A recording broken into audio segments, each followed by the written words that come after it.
Buenos días, hoy vamos a hablar acerca de lo que es el cognitivismo. ¿En qué contexto histórico surgió el cognitivismo? El cognitivismo surge entre los años 1950 y 1960, pero no es hasta los años 70 que alcanza una influencia muy significativa. En esta época, Gardner considera a este cognitivismo como una revolución cognitiva que surge posterior a la Segunda Guerra Mundial.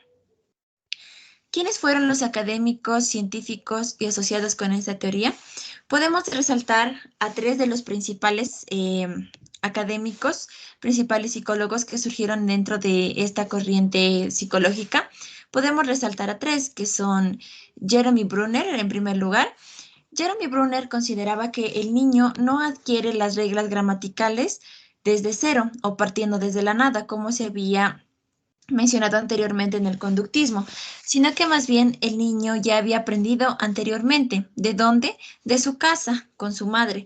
Ella es quien le enseña el lenguaje, quien le enseña los gestos, quien le enseña a poder comunicarse con el medio ambiente y las demás cosas.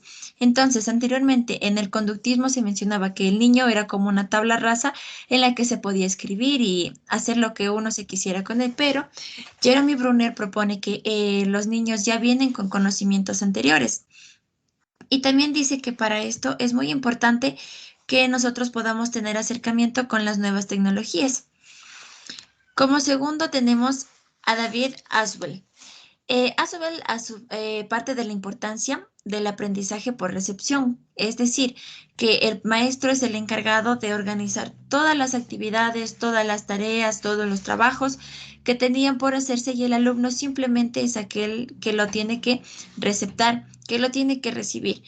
Entonces, pero bueno, esto de una manera muy diferente al conductismo, porque no era como una imposición, sino que el maestro desarrollaba las actividades que él aseguraba que le iban a servir mucho al estudiante. Y también decía que podemos relacionarnos de manera muy buena con lo que es las nuevas tecnologías, pero que tampoco las teníamos que considerar, como se dice, de muchísima importancia, porque no podían pues sustituir a lo que es la realidad.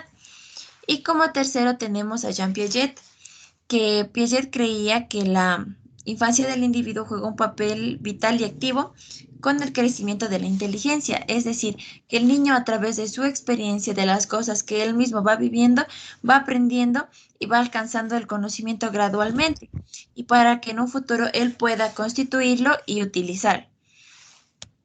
¿Cuáles eran los roles de los docentes y los estudiantes? El rol que desempeñaba el docente, pues era que él organizaba todas las cosas.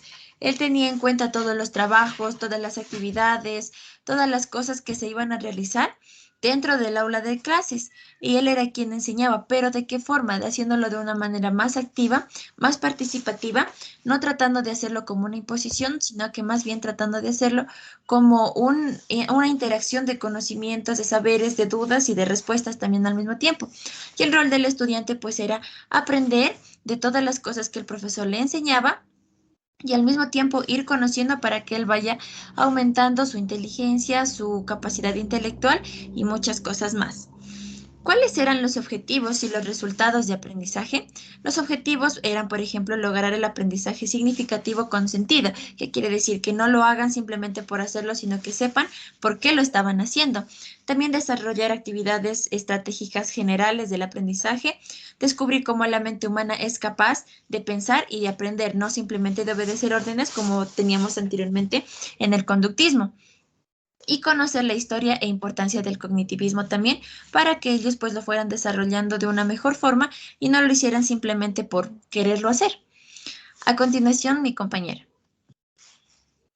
Un ejemplo del cognitivismo para mí, cuando estaba en cuarto año de educación básica y tenía 8 años y mi profesora me había enviado a poner en un algodón una semilla y regarle con agua todos los días.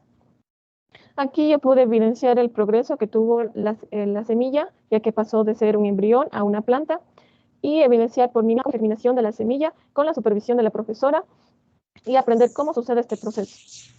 ¿Cuáles eran las estrategias empleadas en clase?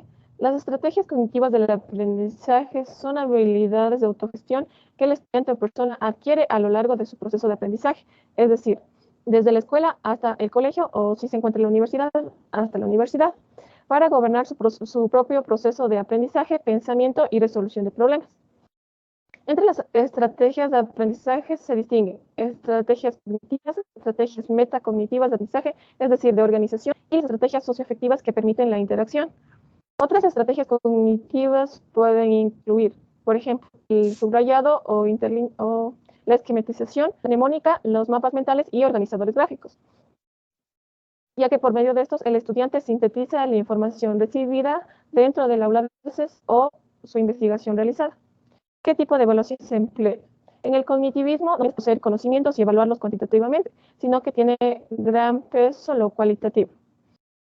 Es imprescindible determinar hasta qué grado se llegó a una comprensión y esto se puede lograr mediante preguntas detonantes o indicadores de logro, donde el alumno aplica el conocimiento a una distinta situación que se le presente. De igual modo se da énfasis a la metacognición y reflexión crítica, por lo que las autoevaluaciones son muy eficaces para este fin. Y este tiene como objetivo hacer delante un estudiante que sea analítico y crítico, que asocie el conocimiento adquirido en el aula con la realidad de su entorno y formule propuestas y soluciones. ¿Qué tipo de exámenes y tareas se utilizan? Los exámenes buscan evaluar respuestas estructuradas, sino evidenciar el conocimiento que el alumno adquirió de una forma reflexiva y analítica. Además, las tareas enfocadas en el cognitivismo buscan que el estudiante asocie el conocimiento ya almacenado en su memoria con la nueva información y formule hipótesis y soluciones en proyectos, ensayos en los cuales redacte su opinión acerca del tema, fichas personales en los que tenga que agrupar los distintos contenidos de la investigación, analogías y metáforas y cuadros comparativos en los que busquen las similitudes y diferencias de los distintos temas. Gracias.